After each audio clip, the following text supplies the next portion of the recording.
Announcements none. Papers have been laid. Motion.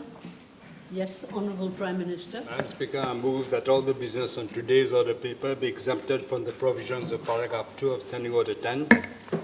Yes, the question is that all the business on today's paper be exempted from the provisions of paragraph 2 of Standing Order 10.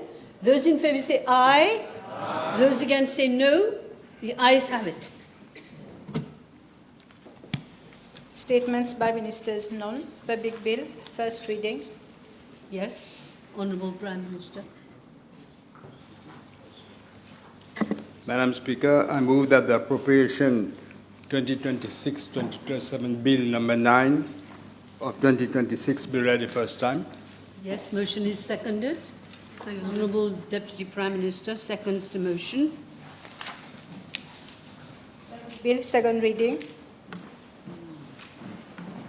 Sergeant at Arms, you may allow members of the press now to enter the chamber for the customary photograph session.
Thank you.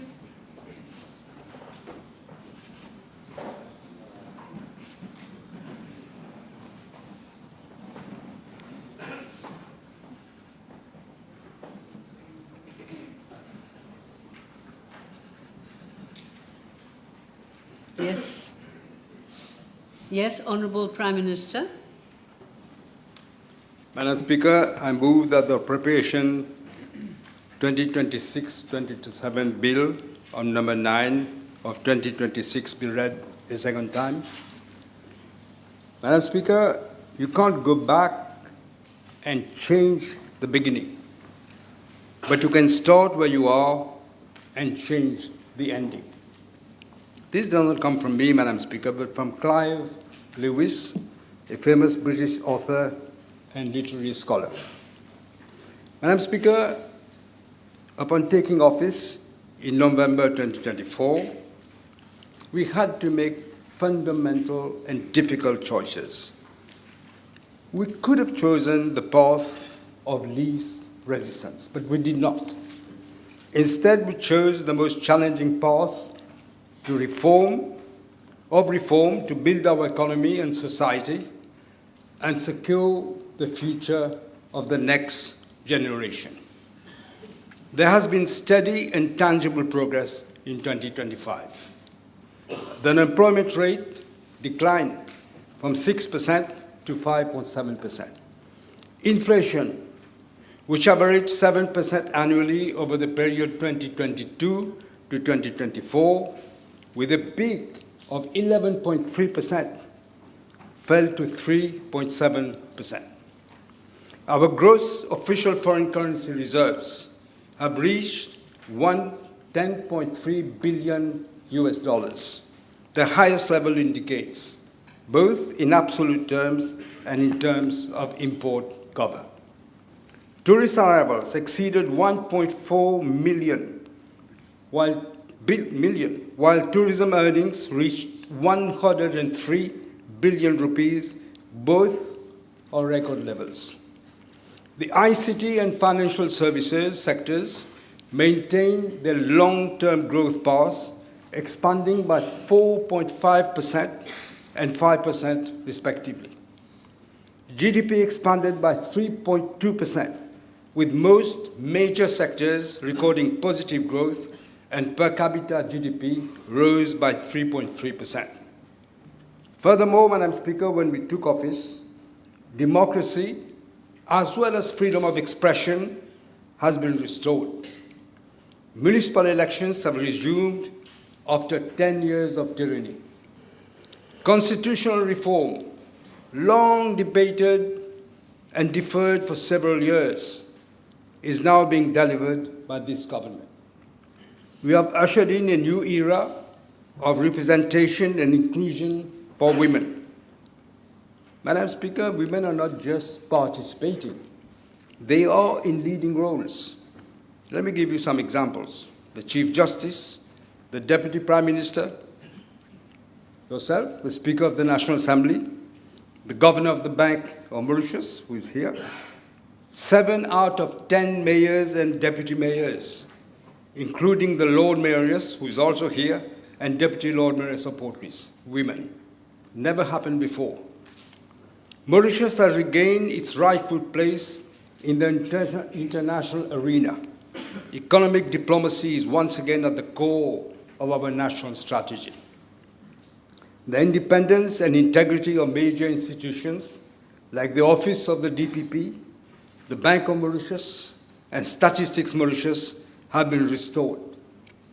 And we have achieved a major milestone in fiscal and statistical transparency with the graduation of Mauritius to SDDS+. Mauritius, Madam Speaker, is the first country in Africa to attain that level. The facts speak for themselves. The reconstitution of our nation is firmly on track. Yet, I must be candid. Madame la Présidente, j'ai toujours dit que je ne dispose pas d'une baguette magique capable de transformer notre pays et notre société du jour au lendemain. Le progrès durable repose inévitablement sur la vision, le temps, la persévérance et un travail constant. Despite the progress we are making, the rebuilding of our economy and society cannot be achieved in a single year or through one budget. It requires sustained effort. Beside the catastrophic situation that we have inherited, we are facing more frequent external shocks in a world fraught with military conflicts and other geopolitical tensions. We are also having to grapple with the mounting threats of climate change. Our growing exposure to natural disasters such as cyclones, droughts, and floods, and the disrupting impact of demographic shifts. To achieve our objectives, we will adhere strictly to our 4 guiding principles which I've mentioned recently. Responsabilité, solidarité, efficacité économique et justice sociale. In a world which is in total disarray, defined by the fog of uncertainty and unpredictability, Mauritius must stand prepared. Mauritius must be future ready. Our actions should be underpinned by the principles of good governance and responsibility. Let me therefore, Madam Speaker, turn to our policies for a future-ready economy centered on a forward-looking, inclusive, higher growth. We have a strategy anchored on the following 7 pillars. First, leveraging AI and digitalization. Second, unleashing a startup revolution and SMEs potential. Third, expanding and modernizing our economic space. Fourth, re-engineering the major existing sectors. Fifth, unleashing the potential of our blue economy. Sixth, addressing investment constraints. I will speak about our strategy on AI and digitalization. The AI revolution must not be something that happens to Mauritius. It must be something that Mauritius prepares for, participates in, and benefits from. This is why government is acting on 3 fronts. First, following my request to the Prime Minister of India, Shri Narendra Modi, at the recent AI Impact Summit in New Delhi, he used his good offices so that Mauritius could benefit from the participation in Google's America-India Connect initiative. This is a major international subsea connectivity that can add a new layer of resilience to our existing submarine cable systems and therefore strengthen strategic routes towards South Africa, India, and Singapore. Second, we are positioning Mauritius as a trusted base for AI and cloud services. Government is engaging with leading American and European AI and cloud companies to explore opportunities for the AI infrastructure and AI-enabled services serving Mauritius, the Indian Ocean, and the SADC region. Thirdly, and most importantly, we are investing in our people. Following the successful MIT GPT education pilot projects in 10 schools, government will now scale up AI-enabled learning across our education system in a safe and responsible manner.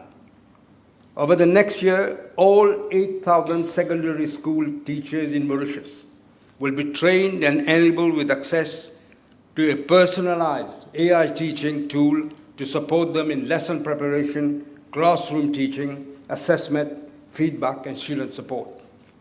In parallel, 12,000 grade 9 students will be supported with access to AI-enabled learning tools. Government will also undertake carefully designed pilot projects across all the grades in both secondary and primary schools to ensure that AI is deployed safely, responsibly, and effectively in education. This is how we will begin transforming education for a generation of AI-native students already growing up in our schools. Government, together with the private sector, will also train 25,000 Mauritians in practical AI skills over the next year, including developers, entrepreneurs, SME owners, professionals, and workers whose jobs are being transformed by AI. In addition, Madam Speaker, 5,000 public officers will be trained to use AI safely and responsibly to improve productivity and public service delivery. In total, 50,000 Mauritians will be enabled and trained in practical AI use over the next year. Our goal is clear, Madam Speaker. New skills, better jobs, stronger public service, and a Mauritius that is ready for the AI economy. With the collaboration of the Indian government, we will launch a Champion of AI program. The program is about developing and supporting a network of AI leaders who drive responsible AI adoption, training, and transformation across organizations. I am providing 25 million rupees for the establishment of a national AI learning platform. It will offer structured training and certification, as well as AI innovation startup programs to support youth entrepreneurship. I'm also providing for the upgrading of the digital interactive virtual assistant platform. Madam Speaker, as we promote AI, we must also retain firm oversight and control over its development and use.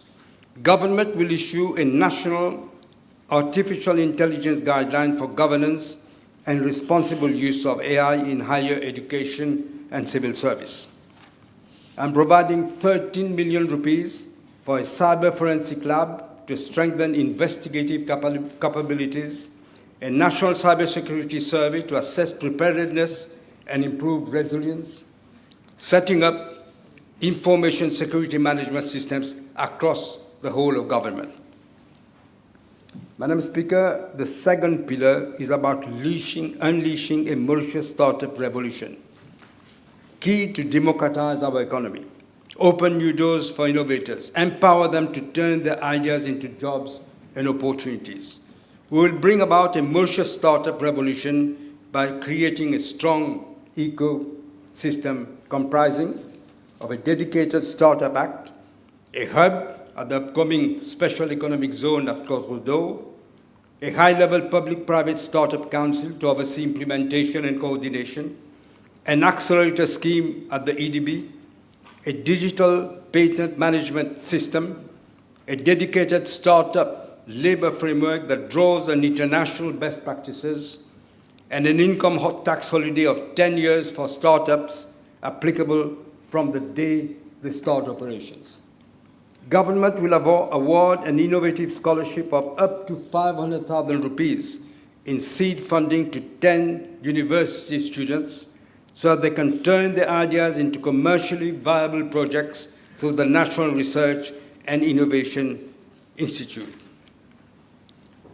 The startup revolution will further consolidate the important role played by SMEs in our economy.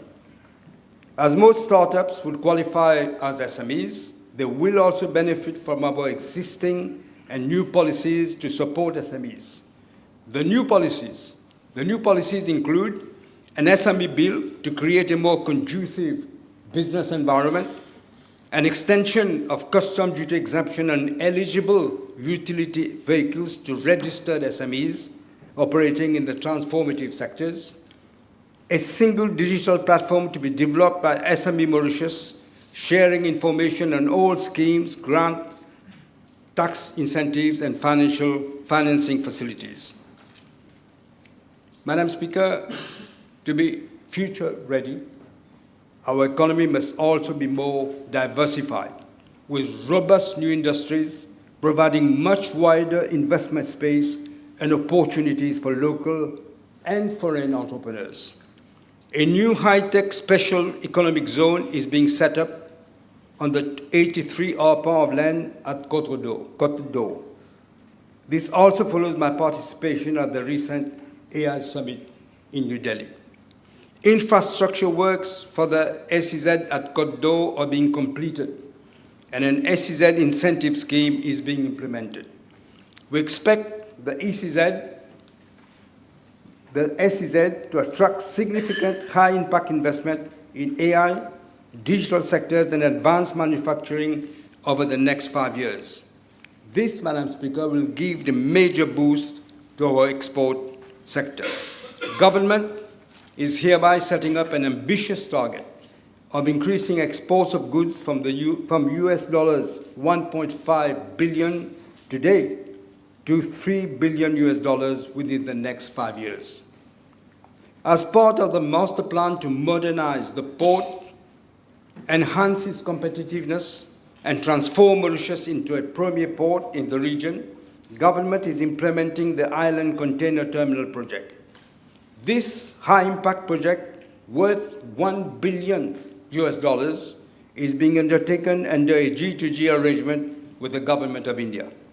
The Mauritius Ports Authority will provide a second license to an international operator for container handling, bunkering, and transshipment.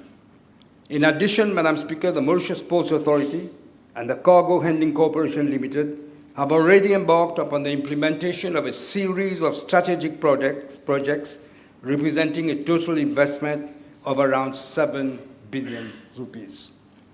Government is also considering a new project of a 41 arpents adjoining the cruise terminal. This project will cut across most key sectors of our economy, from residential to tourism, to commerce, entertainment, and leisure, to the digital finance center, among others. Together with the harbour bridge, it will be a major urban regeneration project. We are, Madam Speaker, investing 2.7 billion rupees to expand, modernize, and enhance efficiency and effectiveness of our airports.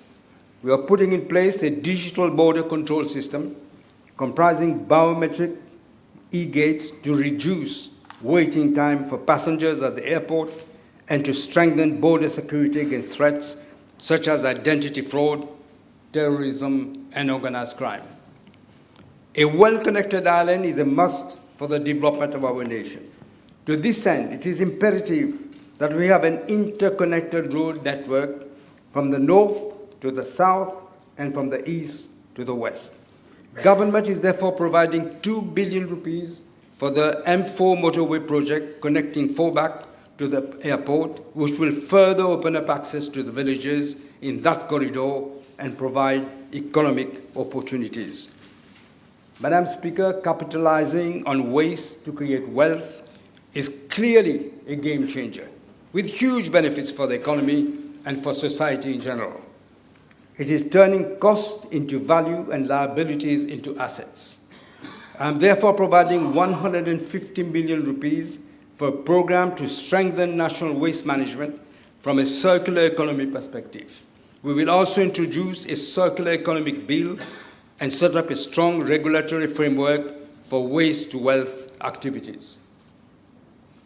Our fourth strategic pillar will be to re-engineer our traditional sectors and enhance their competitiveness. To address the challenges faced by our manufacturing sector, government is actively working on an innovative industrial policy. An industry bill will be introduced to provide for a modern legislative architecture to rebuild the country's industrial and export base and reposition Mauritius as a globally competitive manufacturing hub and export platform. I now turn to agriculture. To increase sugar production to attain the target of 250,000 tons by 2030, I'm providing 100 million rupees yearly over the next 3 years for the rehabilitation of 500 hectares of land owned by small and medium planters. To enhance the production of tea, a grant of 50% of replantation cost up to a maximum of 25,000 rupees per arpent will be made available to small tea growers. This should result in an increase in the production of tea by 50% by the year 2029. To promote agroforestry while building climate resilience for our forest, a forest bill will be introduced. An agroforestry project will be implemented, and this will act as the resource center for researchers and farmers while producing safe foods for the local market and further strengthen our food security. And to further boost our agricultural sector, government is investing to increase livestock production.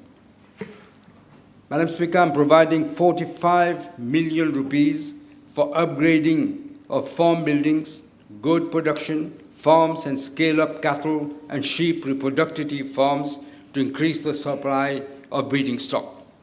75 million rupees to subsidize the purchase of animal feed by breeders, 27 million rupees under the Livestock Development Scheme for incentives for purchase of animals equipment and assistance for veterinary services.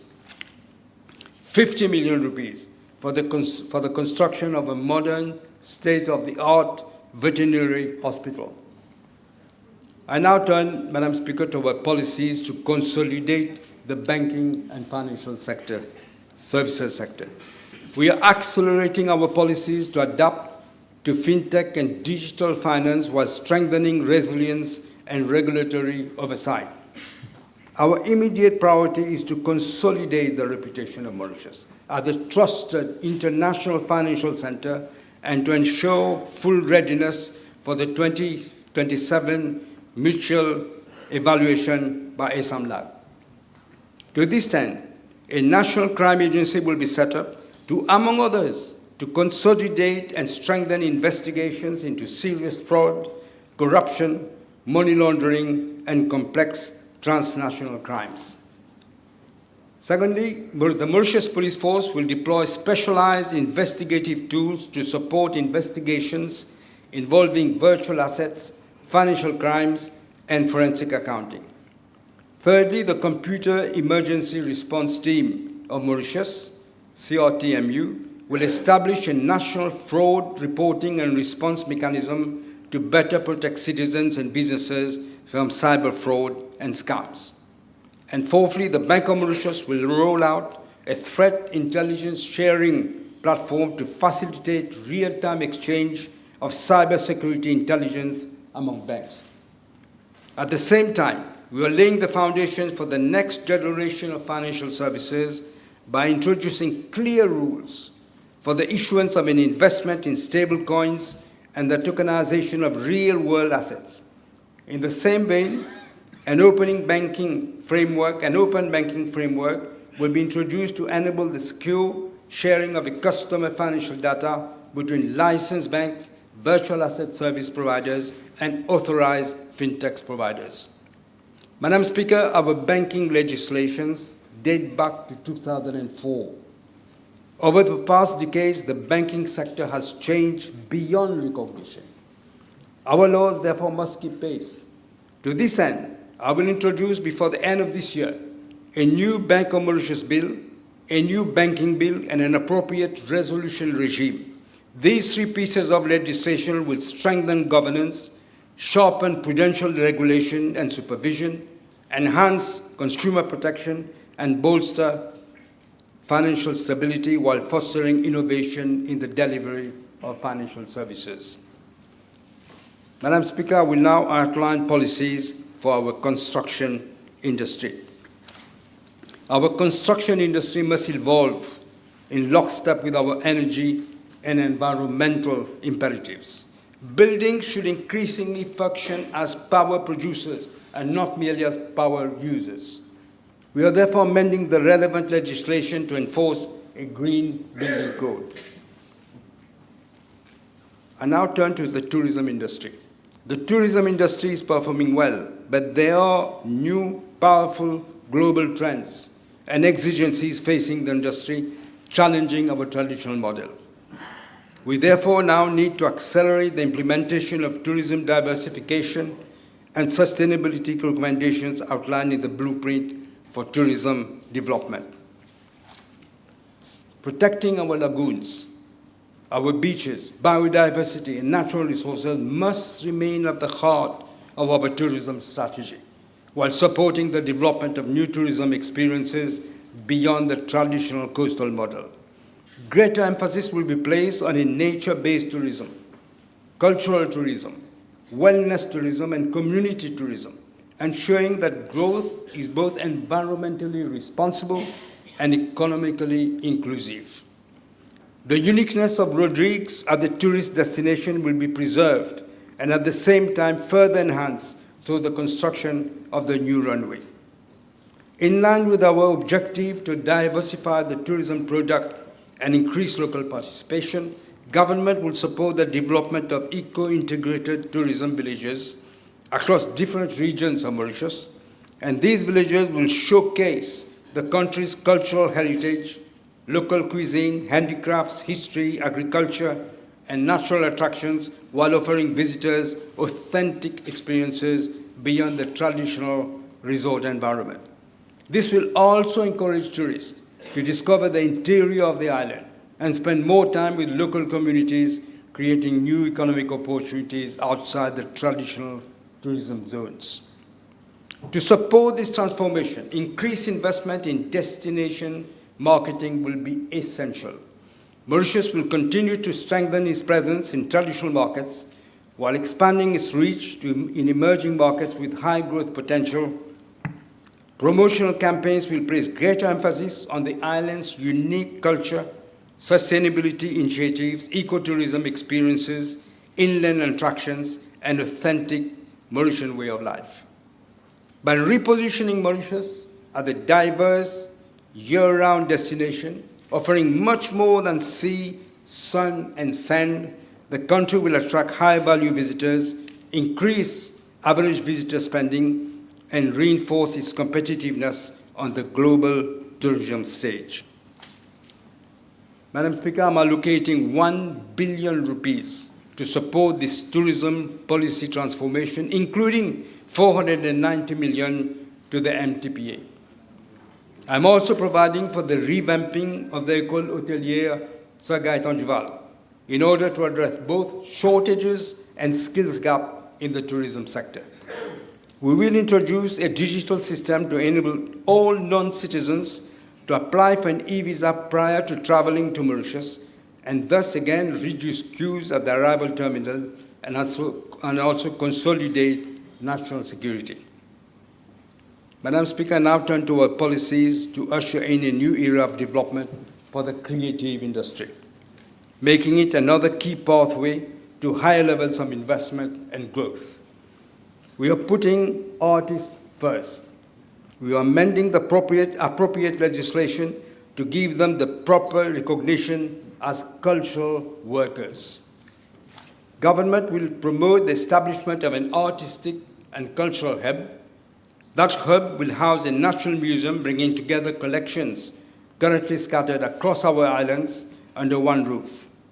It will comprise an artistic and cultural zone and an interpretation center. The hub will be implemented with private sector participation. We will put in place a one-stop shop to deliver permits for events. They will have to deliver the permits within 15 days.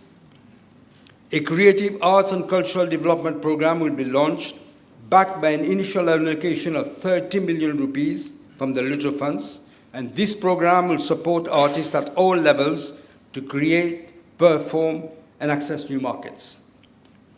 The Ministry of Arts and Culture will initiate preparations for the hosting of a Biennale de l'Océan Indien in September 2027. This event will serve as the regional platform for artistic exchange while boosting the visibility of our local artists. Government will also strengthen cultural assets. To this end, we will undertake a complete rehabilitation of the National History Museum at Mayberg, which will be financed from the proceeds of the National Lottery for a total amount of 100 million rupees. I'm also earmarking 124 million rupees over 3 financial years for the upliftment of the Le Monde cultural landscape to enhance visitors' experience. A new vehicle dedicated to the rehabilitation, management, and promotion of heritage sites will be created, and government will mobilize additional funding both locally and from friendly countries to ensure professional management of heritage sites. We will also revamp the National Heritage Fund to improve its regulatory functions and oversight mechanisms. Madam Speaker, now come to the 5th pillar, which is about unleashing the potential of the blue economy.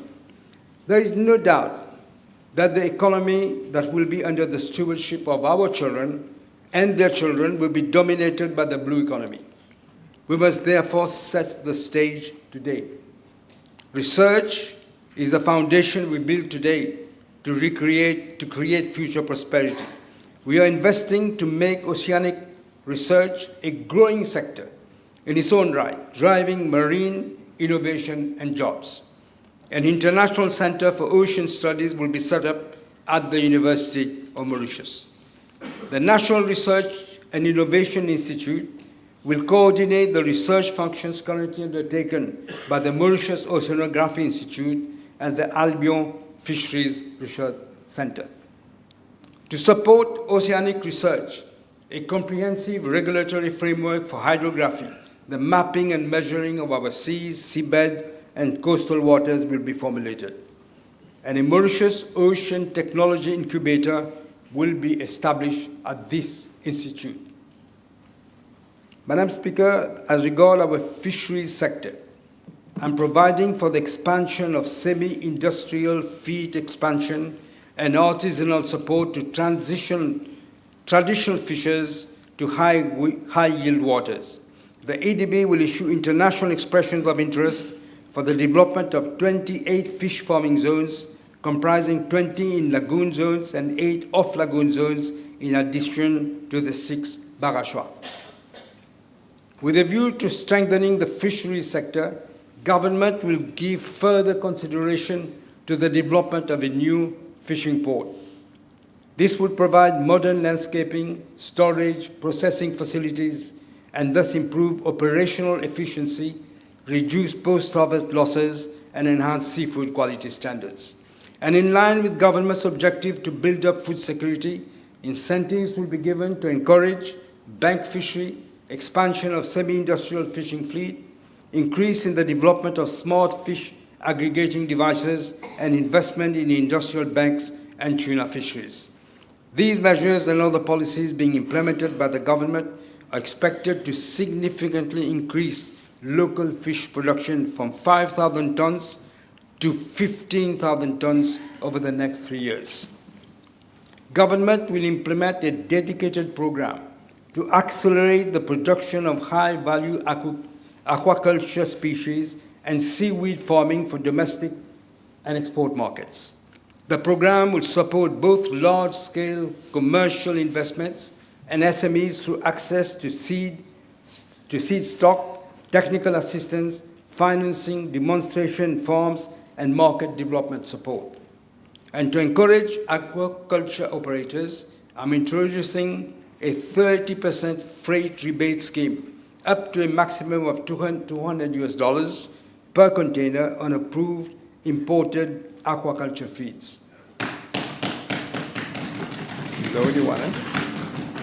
I'm also allocating 41 million rupees for the immediate construction of 2 new high-capacity hatcheries at the Albion Fisheries Research Center. Madam Speaker, I now turn to Pillar 6, which is addressing investment constraints. Our vision for the economy centered on an investment-led growth. It must be supported by a conducive doing business environment and responsive labor market. The ADB will undertake a comprehensive review to streamline the delivery of existing procedures for business licensing and permits. A new business facilitation bill will be introduced to address bottlenecks and facilitate the ease of doing business. Madam Speaker, we are introducing the principle of a silent agreement, which will put an end to this long waiting time. We will leverage AI technologies to enhance effectiveness of investment policies. A multilingual chat box and other AI-powered automation tools will be deployed on the National Electronic Licensing System platform to provide 24/7 support to investors and businesses. A similar AI tool will be introduced at the Financial Services Commission. Our labor market, Madam Speaker, the labor market policies will close gaps, boost supply, and align skills with demand. First, the government will formulate a comprehensive migration policy to attract foreign talents and address labor shortage and skills mismatch. Second, a national e-diaspora platform will be established by the EDB to harness diaspora expertise in support of national development priorities. The Public Procurement Act will be amended to allow public bodies to directly engage qualified diaspora experts for specialized services on mutually agreed terms and conditions. Third, to tackle skills mismatch at its source, we're improving trainer quality. The Mauritius Qualification Authority, MQA Act, will be amended to make it mandatory for the registration of all trainers at the technical and vocational education and training. and it has to be based on competency, teaching skills, and industry experience. Fourth, micro-credentials will be integrated in national qualifications framework to enable rapid, just-in-time upskilling, reskilling, and to better match training to labor market research needs. Fifth, the HRDC will launch a skills interface platform to coordinate employers, training providers, and government in priority sectors. It will also commission sectoral and national skills intelligence for these same sectors. Sixth, to encourage enrollment in training programs, we are increasing training monthly amounts as follows. For the National Skills Development Program, from 8,000 to 10,000 for unemployed trainees up to diploma level.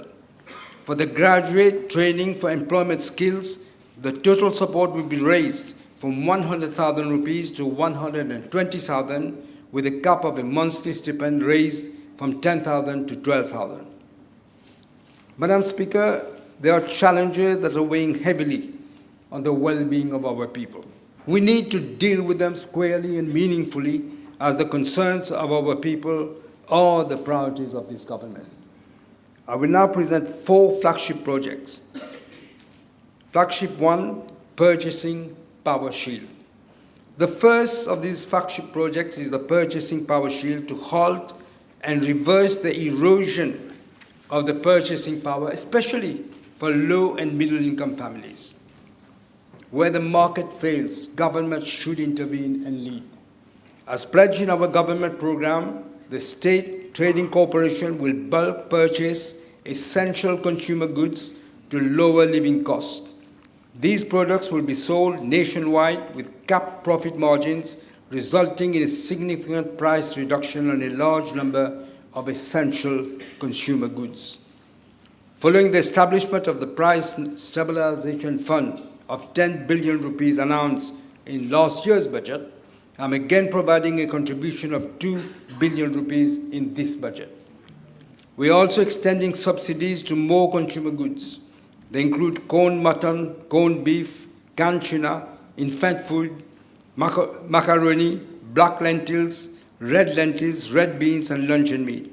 The new lower prices will be effective as from the 1st of July of this year. A new law to crack down on abusive pricing, as well as a clear framework for parallel imports, will be introduced. Government will review the framework for the retail sector, including trade fairs, shopping mall practices, and hawker issue. An e-commerce bill will be introduced. Madam Speaker, now turn to the 25/35 food security project. The central aim of this project is for Mauritius to be able to produce at least 25% of its food requirements, with a minimum dependence on imported inputs by the year 2035. Food insecurity is an existential risk. It is a serious threat, Madam Speaker, to the well-being of our people, and we are therefore confronting it now. We are amending the Food and Agricultural Research and Extension Institute Act of 2013 to empower the Institute to implement and deliver the 25/35 food security flagship project in a coherent and holistic manner. We will also introduce a food security and nutrition bill, promote contract farming, double the amount of land devoted to food production to 25,000 arpents by 2035, and fast-track the recruitment of foreign labor across all skill levels in agriculture. STC will also invest in a national food reserve storage facility to increase the reserves of grains, pulses, and other essential commodities. The third flagship, Madam Speaker, aims at improving water access for everyone. I'm allocating this year 175 million rupees to provide some 11,000 households with facilities such as tanks and fittings for continuous water supply. And at the same time, we are investing in the long-term sustainability and resilience of our water system. I'm earmarking 6.4 billion rupees over the next 3 years to expand the national water catchment capacity and improve the water delivery system. Construction of the Rivière des Anguilles Dam is at last scheduled to start later this year. In addition, there will be an investment in the drilling of 20 more boreholes, pipe replacement, and the construction of 15 more containerized pressure filtration units. The fourth flagship project is about building energy secure Mauritius with a clear goal to achieve 60% of renewable energy mix by 2035. Our strategy is anchored in expanding storage capacity, inclusivity, efficiency, and grid stability. The CEB has invited bids for 220 megawatts of solar PV generation integrated with battery storage. Under the new net metering arrangements and the carbon neutral schemes, households and businesses are further incentivized to invest their own renewable energy projects. To enhance the inclusiveness of our renewable energy policy, the CEB will transfer ownership of the solar PV kits installed on the rooftop of 1,000 beneficiary households, enabling them to benefit from 100% of electricity generated compared to 50% currently. These families will benefit more savings on their monthly electricity bills. The CEB will increase its feed-in tariff payable to households exporting to the grid by 15%. That is from ₹4.20 to ₹4.83 per unit. This will allow beneficiaries to reduce their net monthly electricity bill further. To accelerate the deployment of rooftop solar photovoltaic systems paired with battery storage for all segments of our society, eligible households will be provided a grant of 25% of the cost of acquisition of a rooftop solar PV.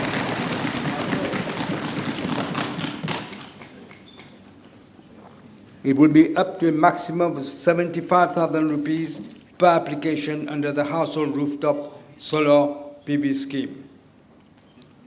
Madam Speaker, I now turn to our social policies and how we will shape them to empower our citizens to play still more positive role and a proactive role in our inclusive society. Families are the bedrock of a stable and prosperous society. We are therefore adding building blocks to the new social compact we set out last year with a focus on families, more particularly low and middle income families. Our policies are anchored on the following: inclusive education, healthcare, investing in the well-being and better services, housing for low and middle income companies, aging with dignity, poverty reduction, youth empowerment, strengthening the nation through sport, upgrading public services, law and order, gender equality empowerment and child protection, and environment enhancement. Let me speak first about our policies on education. Education is about preparing ourselves and our children for the new world. It equals upward social mobility and breaking cycles of exclusion. Since assuming office, Madam Speaker, we have made good progress, let's say. We have listened to stakeholders, we have made the system more inclusive, and invested to improve standard and the relevance of education. Today we go further. In spite of the pressures of fiscal consolidation, I'm increasing the combined budgets allocated to the Ministry of Education and Human Resources and the Ministry of Tertiary Education, Science and Research by ₹2.6 billion.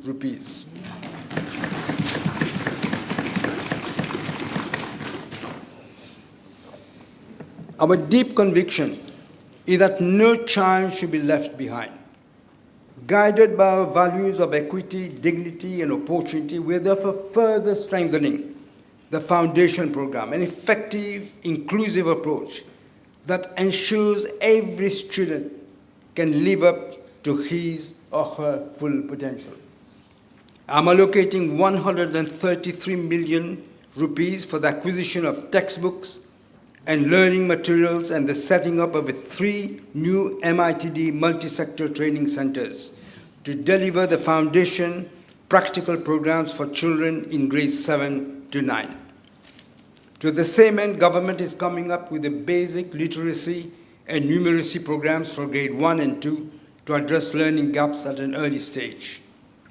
The special education needs, SEN, is yet another sector where this government's compassion and inclusiveness policy converge. I'm therefore providing for the creation of a specialized early intervention unit in primary schools for children aged 3 to 5, recruitment of occupational therapists, speech therapists, and physiotherapists to be posted in SEN institutions, acquisition of specialized equipment and upgrading of classrooms, an increase of 20% in seasonal fee for specialist support services attending SEN, additional SEN regional development centers.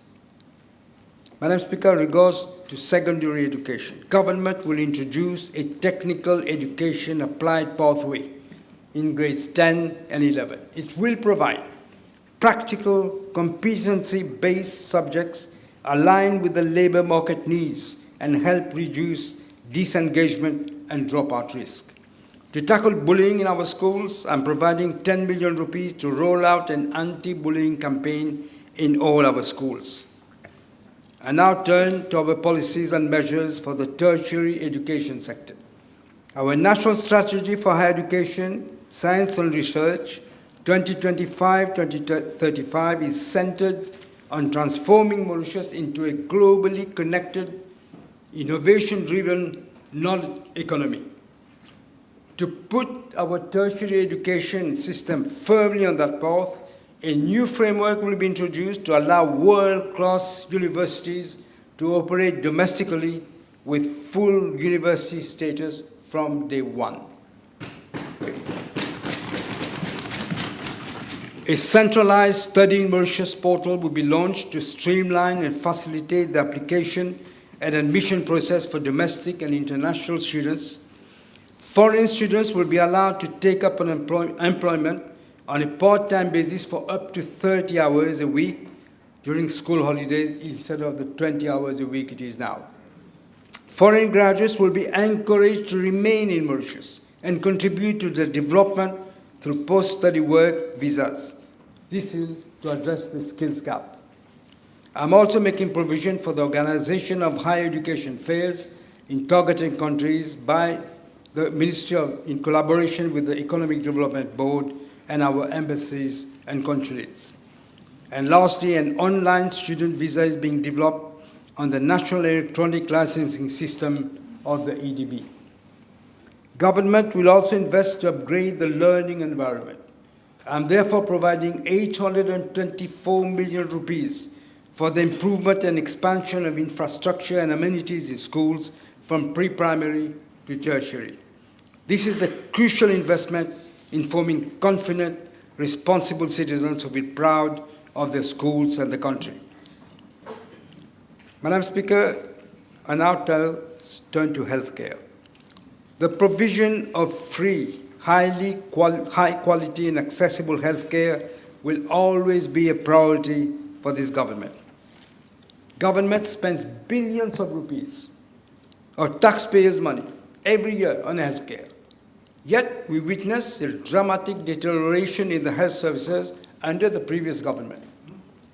We share the legitimate concerns of the population. We are not insensitive to the distress calls of our doctors, our nurses, and other healthcare workers who continue to serve under very difficult conditions. It is deeply concerning that during the period 2019 to 2024, life expectancy in Mauritius stagnated, while healthy life expectancy, according to WHO data, actually regressed. These adverse trends must now be urgently addressed through decisive prevention-focused and outcome-driven reforms. Since November 2024, the Ministry of Health and Wellness has successfully started the reversal of the decade-long decline, putting considerable efforts and devoting a lot of resources to improve quality of service delivery in the public health care sector. But there is still a lot to do. Today, we are proposing further steps to address the concerns of patients and improve working conditions in the public health care system. I am providing for the recruitment of 2,220 medical and paramedical staff, including nurses. Our public health system has not coped up with advanced and novel treatment. To this effect, I'm launching a visiting doctor scheme with allocation of 40 million rupees to enable international high-caliber consultants and specialists to work in our public healthcare services in scarcity fields, thus avoiding the need to send patients abroad for treatment unless it is absolutely necessary.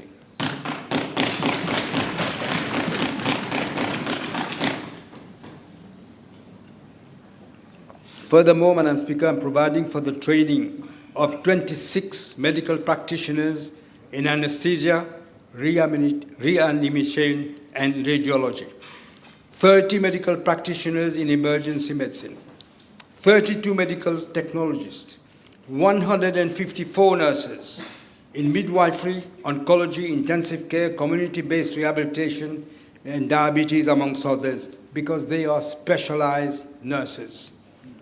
To strengthen delivery of health services and customer care, the regional health advisory boards in regional hospitals will be re-engineered to include patient representation. Hospital administration will now be managed by hospital managers to provide for a more effective and efficient service and cost wastage. Medical staff engaging in management will be trained in hospital management and health policy management. We are investing to make prevention an integral part of our healthcare system. A comprehensive, healthy literacy program will be implemented in our schools. Government will launch a national program to promote healthy nutrition, physical activity, stress management from childhood to old age. We are investing 40 million rupees in order to re-engineer diabetes prevention and treatment. Madam Speaker, disease threats anywhere around the globe are also a threat to Mauritius. More specifically, global health security, the risks related to the increasing globalization of trade and travel, emergence and spread of new infectious diseases cannot be overlooked. To protect our population from these health risks, the Sterile Insect Technique Facility at Maritime National Hospital will scale up production and the release of sterile mosquitoes from 100,000 to 400,000 weekly. This solution is safer, more effective, and sustainable than fogging. To deal with the outbreak of leptospirosis, the Public Health Act will be amended to introduce fixed penalties for illegal or improper disposal and storage of waste that create breeding grounds for rodents, mosquitoes, and other public health pests. Government is also strengthening surveillance in the community at airports and other seaports. An investment of 1.4 billion rupees will be made to modernize and expand our healthcare infrastructure through the construction of the new SSRN hospital, including research facilities at Pamplemousse, the establishment of Africa's first Ayush Center of Excellence. It will be the first, Madam Speaker, outside India, the only one. Third, a modern national health lab. Fourth, a dedicated dialysis unit at the ENT hospital. And fifth, an interventional neuroradiology service for acute stroke and aneurysm. To position Mauritius as the regional hub for the treatment of obesity, diabetes, and cardiovascular disease, a center of excellence in cardiometabolic care and research will be established. The center will provide advanced diagnostic services for early detection and prevention of heart disease and establish dedicated women's health services for hormonal and metabolic conditions, including polyendocrine metabolic ovarian syndrome. A national clinical trial clinical trials network will be established across the public health care, improving access to innovative treatments and technologies. And in this respect, I must say, through my personal initiative, the Hatter Institute of the University College Hospital in London has given us 29 million rupees already. To strengthen evidence-based healthcare, an additional 30 million will be invested in research focused on the major health challenges affecting Mauritius' multi-ethnic population. To prepare our healthcare system for the future, healthcare professionals and future clinical leaders will receive training in artificial intelligence. A dedicated healthcare innovation and artificial intelligence unit will be established to evaluate and safely implement new technologies, improving efficiency and strengthening healthcare delivery. I now turn to our housing policy, Madam Speaker. To strengthen social resilience, we are weaving in our social fabric a fair housing policy. A decent home is the foundation of dignity. Such dignity must become a reality for every low and middle income household in this country. For low income social housing, I'm providing 2 billion rupees for off-site infrastructure under phase 1 of the 8,000 social housing project. I'm also providing 25 million rupees for the critical drainage needed for the infrastructure at Highland and Richtea. Furthermore, government will partner with the private sector to deliver mixed-income housing projects on privately owned land. A proportion of these units will be reserved at preferential rates for both low and middle-income families through the National Housing Development Company Limited and the new Social Living Development Limited. Madam Speaker, the state land, there has been abused, but state land will be made available for the development of around 1,000 housing units for middle-income families. This will be in partnership with the private sector on a pilot basis. I'm providing 150 million rupees for the implementation of 100 service plots with essential infrastructure on a pilot basis for middle-income families. I'm also raising the threshold of first-time buyer exemption provided on registration duty.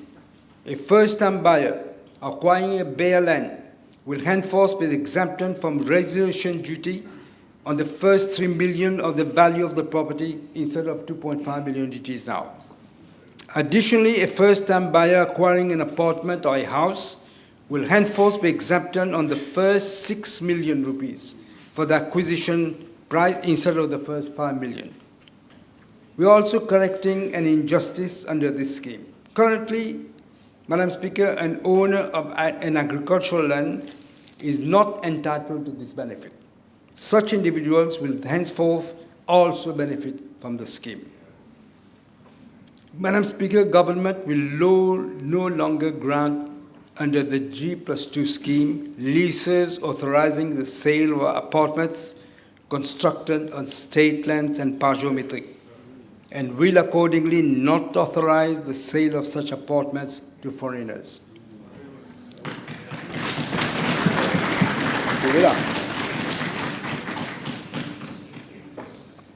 This restriction, Madam Speaker, I should add, will not apply to leases already approved that authorize the sale of a disposal of such apartments, nor to the disposal by a person who already holds ownership of such an apartment. In other words, grandfathering. In addition, a special levy of 10% will be imposed on the sale of such apartments payable by the vendor. This levy will not apply to notarial reservation contracts that have already been signed. I now turn to our policies to support aging and dignity in our society. We will not leave the well-being of our elders to chance. We are reshaping our systems with care and foresight so that every elder in our country can age with security, dignity, and peace of mind. First, we will support our elderly as they plan their financial security, especially the hard-working middle-income families. It is not fair that our middle-income families have to deposit their savings in low interest-bearing deposits, often at the negative real interest rate. Government will therefore introduce a retirement savings bond, offering an attractive annual interest of up to 6% for individuals who are saving for retirement. Second, I'm providing 10 million rupees to improve the infrastructure and facilities in the recreation centers that our elders, so that our elders can receive better and more services. Third, to ensure that our elderly get the health care they deserve, each regional hospital will now have 2 geriatric wards dedicated for acute care for the elderly. Madam Speaker, to ensure greater effectiveness of our policies to support the most vulnerable of our citizens, we are reviewing the poverty threshold for SRM to reflect the impact of rising prices. The threshold for eligibility under the SRM system will be raised from 14,000 rupees to 16,400 rupees as from the 1st of July and to 17,500 rupees as from the 1st of July next year. We will also review the disability allowance to improve fairness, efficiency, and effectiveness. For that purpose, a high-level technical committee comprising relevant ministries and experts will be set up and will be required to submit its report within its first 6 months. Madam Speaker, the National Initiative for Civic Education, NICE, was introduced in 2012 to promote a sense of national belonging, social cohesion, discipline, and intercultural dialogue. This is for our youth. Unfortunately, the previous government decided to put an end to it. I'm now making provision in this budget for these flagship national programs to be re-established under the aegis of the Prime Minister's office, demonstrating our resolve to invest in moral, civic, and physical development of our youth. I now turn to policies to strengthen social resilience through sports. Sport underlies unity, discipline, opportunity, especially from our youth. To support our athletes as they live their dreams and persevere in world competitions, I'm providing 110.5 million for the preparation and participation in 4 major international games: the Indian Ocean Islands Games of 2027, the Youth Olympic Game, the Commonwealth Game, and the African Games of 2027. We are also expanding access to quality sports facilities across our country. To this end, I'm providing funds for 2 new swimming pools, one each at Triolet and the other one at Flac, and the upgrading of Maurice Justin and Auguste Boller stadiums. In all, Madam Speaker, I'm allocating 1.2 billion rupees to the Ministry of Youth and Sports. I now turn to another crucial feature of our social compact, restoring the rundown buildings and facilities where essential public services are provided to our population. The government will launch a comprehensive public asset upgrade program to modernize our courts, post offices, police stations, and other facilities, many of which are run down. I am allocating 10 million rupees for an assessment on how to enhance access to public services through a comprehensive upgrade of vital facilities and equipment across our country.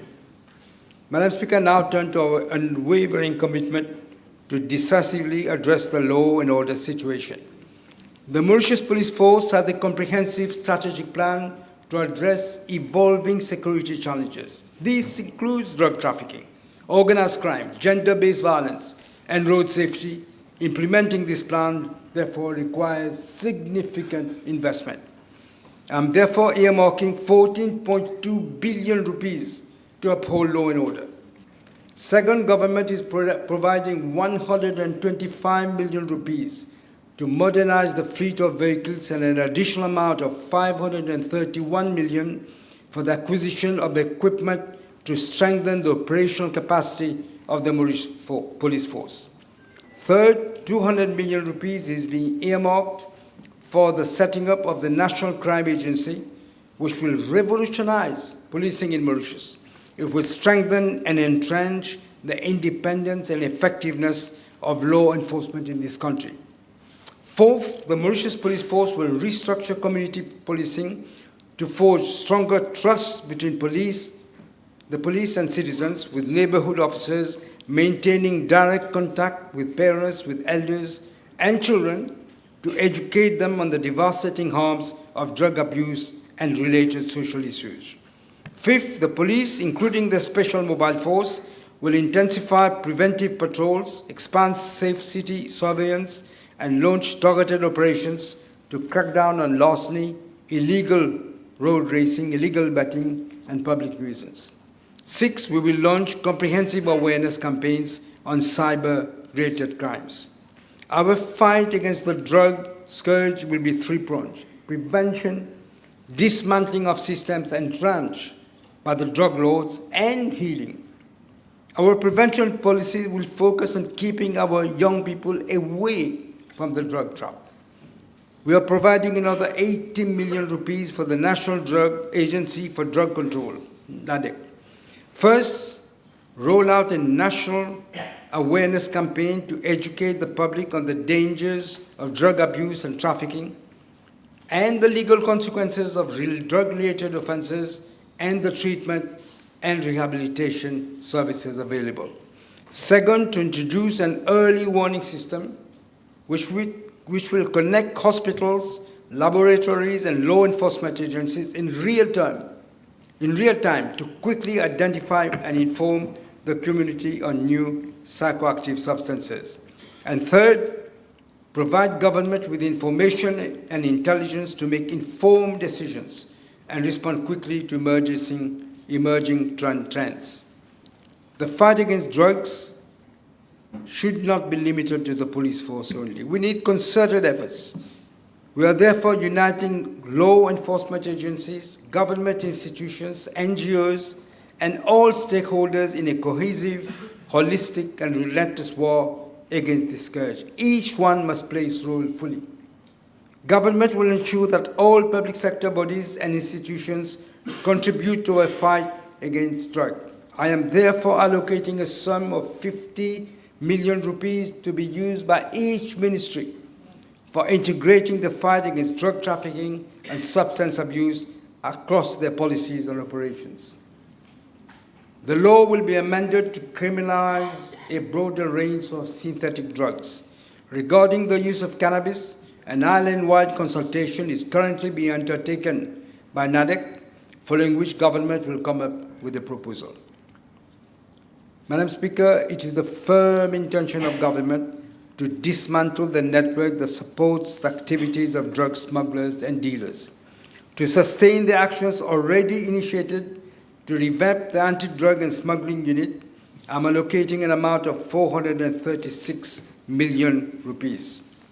ADSU will further strengthen its operational capacity in collaboration with local stakeholders such as the MRA, NADEC, and FCC, and in cooperation with regional and international partners. Besides focusing on street-level dealers, ADSU will strengthen financial intelligence and use advanced analytics to track suspicious financial flows with a view to eliminating drug trafficking networks at their source. ADSU will also be provided with additional tools and equipment to improve surveillance and detection, including the deployment of drones. Government is increasing the incentive given to ADSU officers because their duty involves significant inherent risk.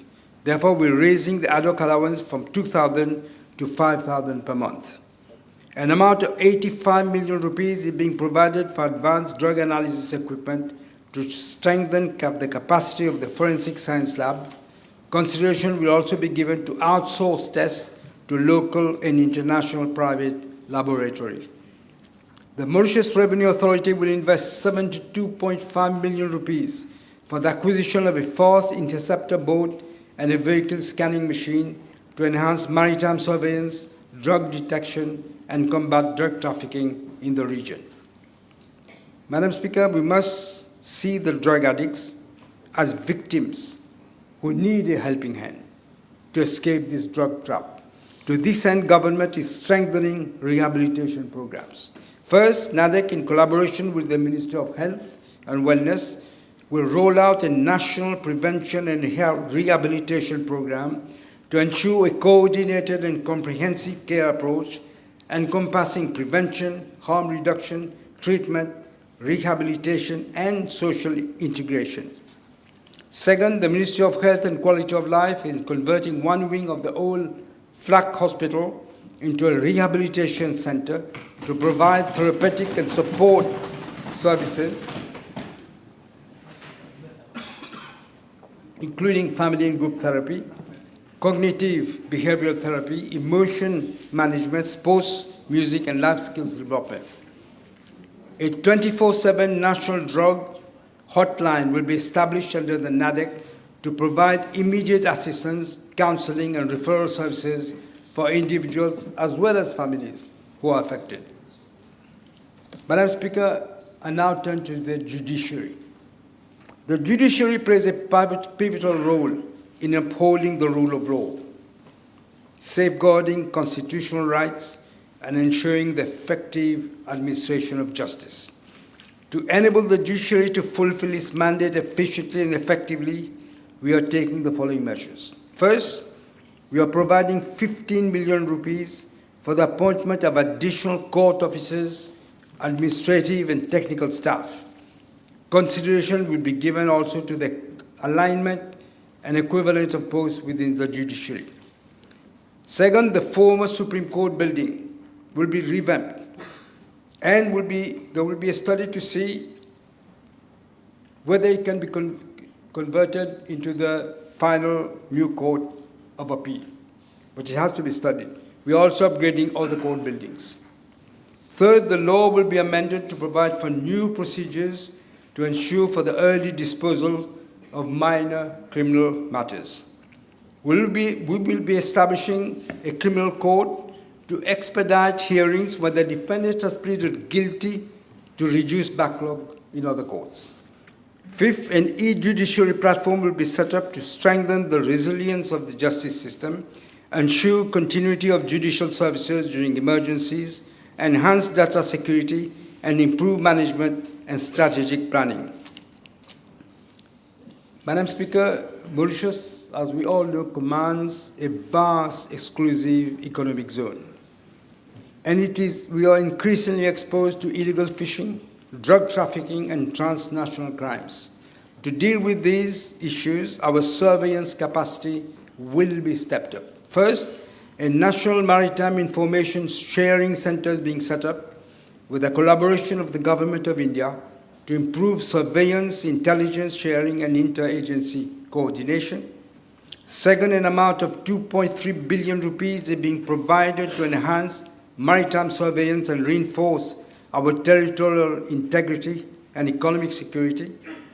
Third, a coastal surveillance radar system, an offshore patrol vessel, 4 heavy-duty boats, and 4 light utility helicopters will be acquired for the police with the assistance of the Government of India, the Government of France, and the United States of America. To rebuild social resilience, we must promote gender equality and strengthen women empowerment. We must also protect every child from violence and abuse. To advance gender equality, we're extending national gender policy across all sectors to ensure gender is fully integrated in decision-making. I'm therefore providing 5 million rupees for a dedicated incubator for women under the SME scheme. We will also legislate for a minimum of 25% female representation on boards of parastatal bodies. Women applying for loans will no longer need spousal consent. The appropriate law will be amended. A She Invest program will be set up to further promote women in research and innovation. Madam Speaker, there can be no equality without safety. Breaches of protection orders will become a criminal offense. A new domestic abuse bill will strengthen protection orders.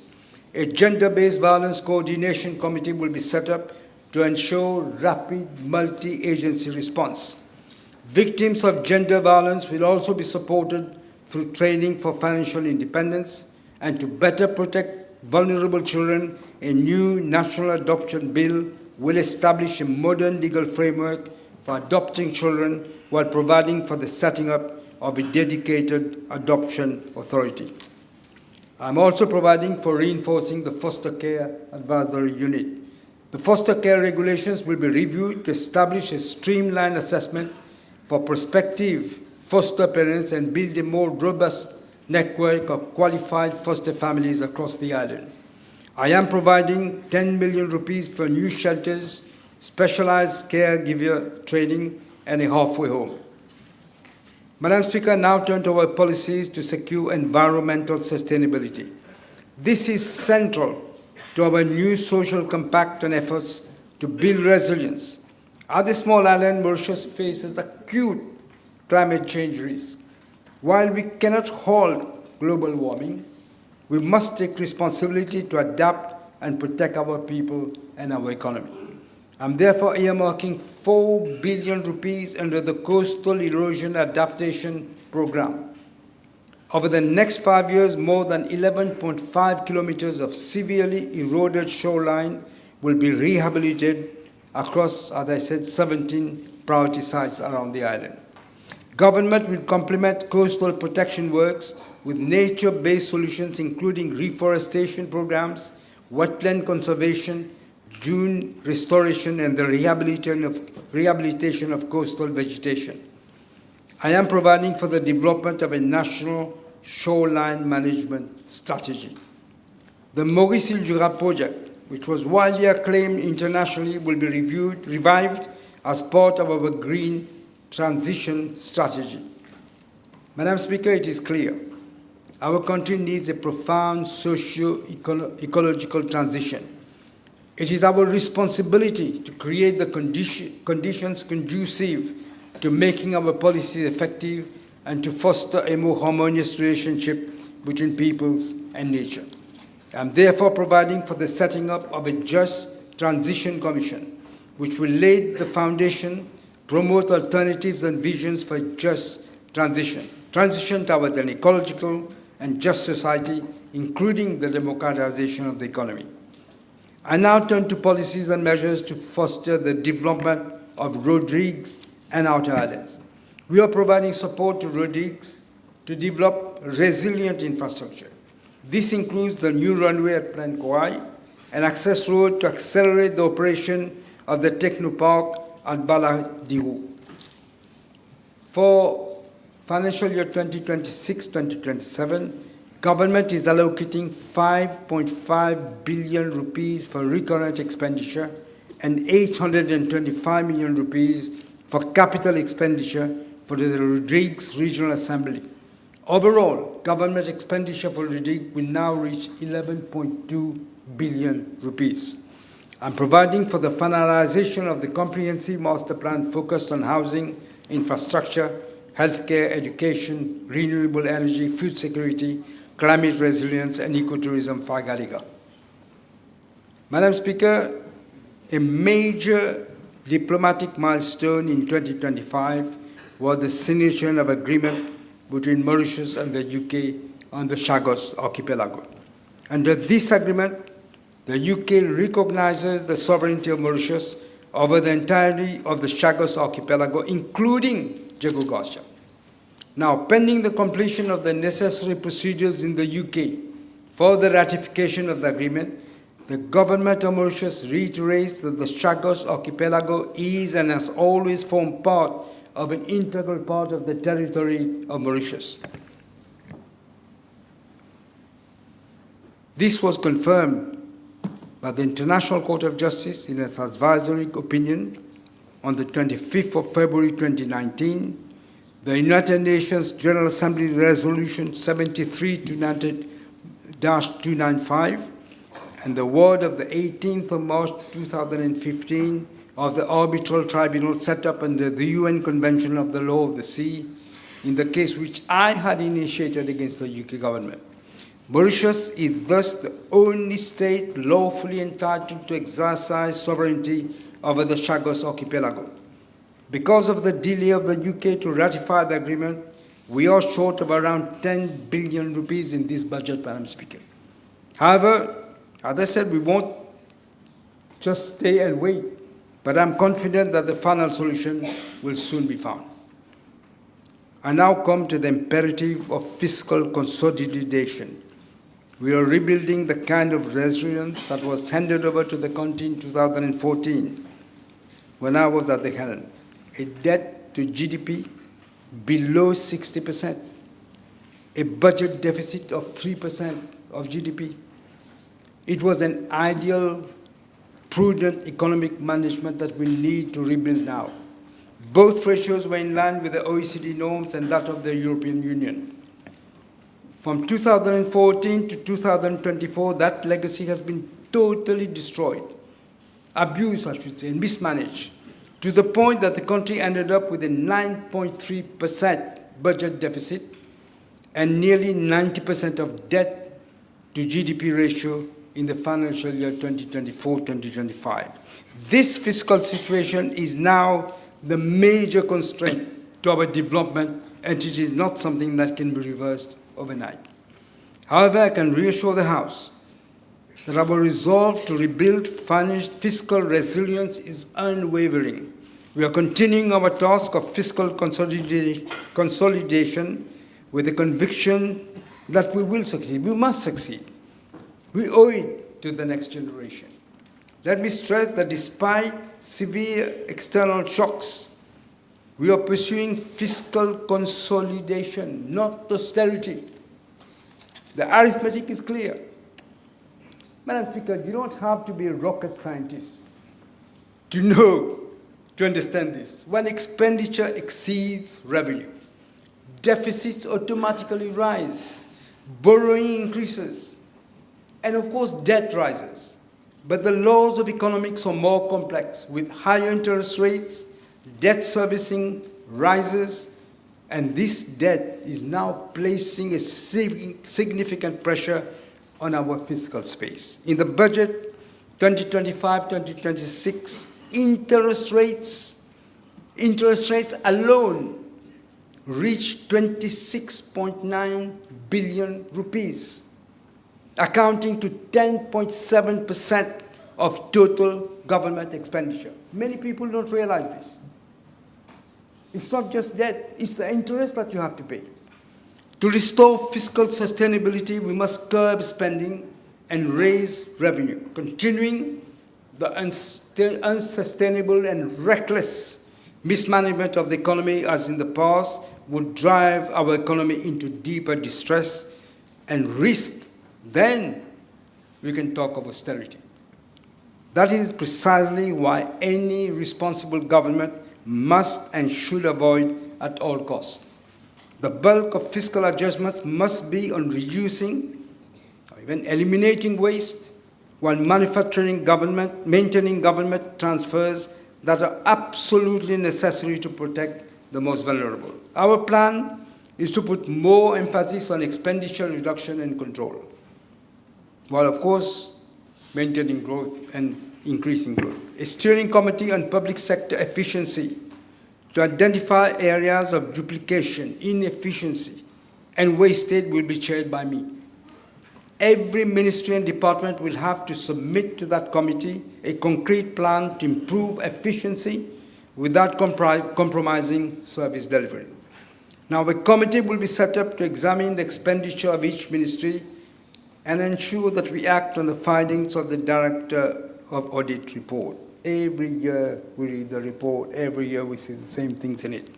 The committee will be chaired this time, for the first time, by a Deputy Financial Secretary who will look at every detail. Today, Madam Speaker, we take immediate actions on this critical endeavor. First, members of Parliament will henceforth be eligible for only one duty-free car for personal use per mandate instead of 3 years.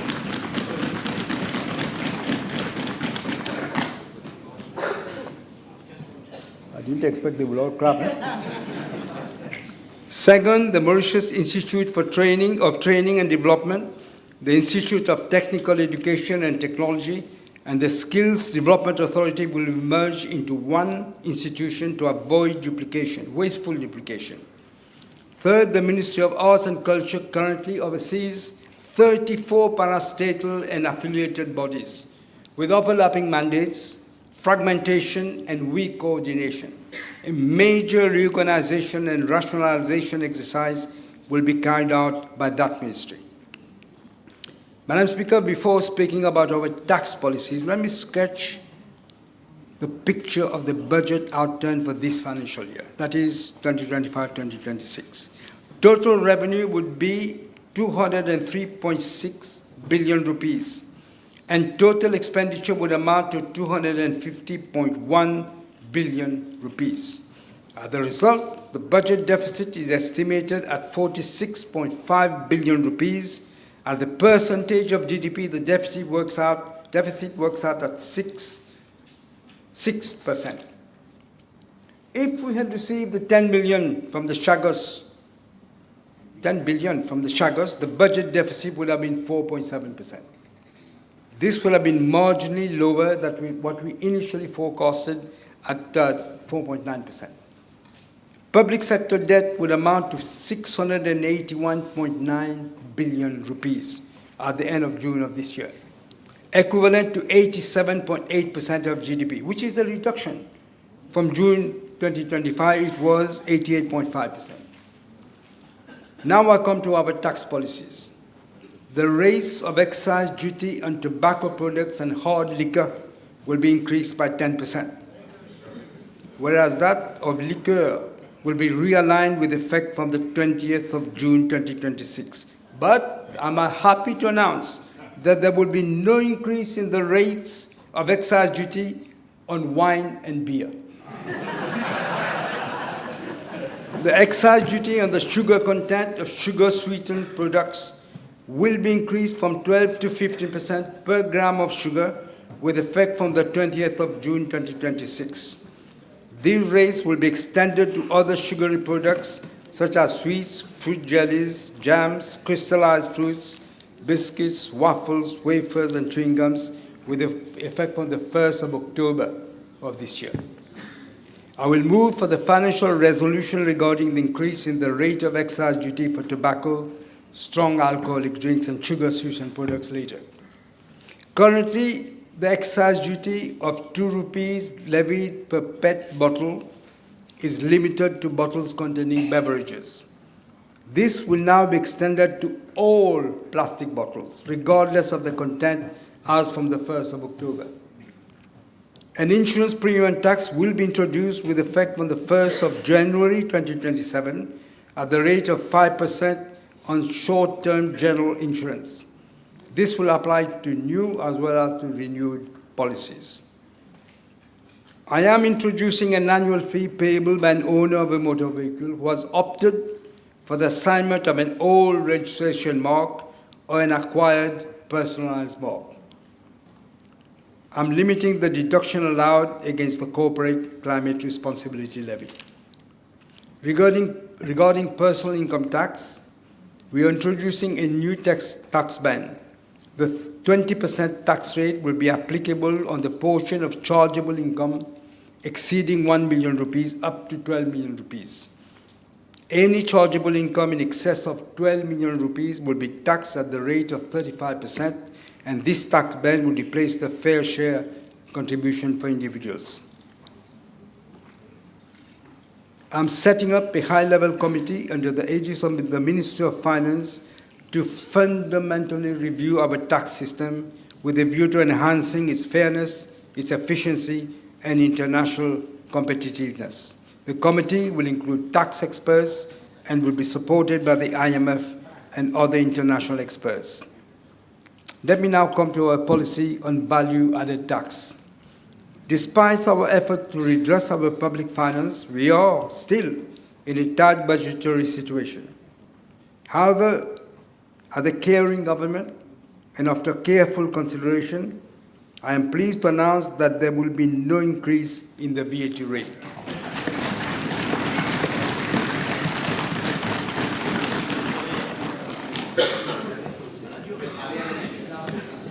For 2026-2027, we are expecting the total revenue, inclusive of the receipts from Chagos, to reach 235.5 billion and the total expenditure of 226.7 billion rupees. This would translate into a budget deficit of 3.7% of GDP. The public sector debt is projected to continue its downward trajectory, reaching 85.5% of GDP by the end of June 2027. And through our continued commitment to restore fiscal sustainability, balanced with inclusive growth, we expect public sector debt to fall below 80% of GDP by June 2029. Madam Speaker, despite this downward trend, we must remain mindful that our debt level is still significantly higher than that of our peers and continues to be closely monitored by the rating agencies. We cannot, I've explained this before, we cannot afford a downgrade. Contrary to what some may believe, the consequences will extend far beyond the business sector. A fall into speculative or junk status would weaken our currency, raise the cost of imports, place additional pressure on household budgets through higher prices, will also lead to higher borrowing costs for households. That is why we must remain vigilant and stay on course on fiscal prudence, ensuring that we continue to strengthen our economic resilience and safeguard our long-term prosperity. Madam Speaker, now I will turn to pension reforms. We made a solemn pledge to the electorate in November 2024 to be a government of change, and we are delivering on that pledge. As we look at repairing the damages we have inherited from the previous government, it was impossible not to miss the huge elephant in the room.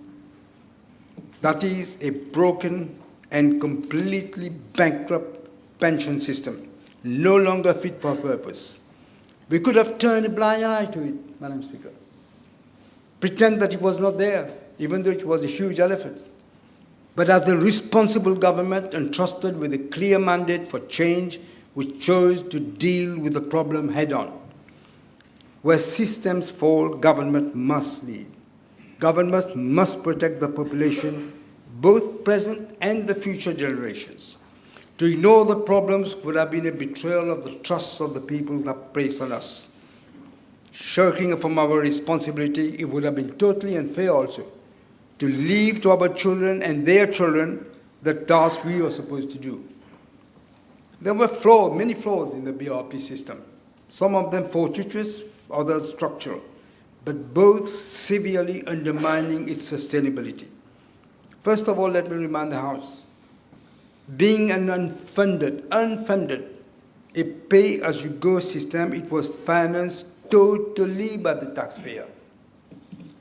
Secondly, it had become an increasingly weighty component of the government budget, accounting for nearly 25% of expenditure, just pensions,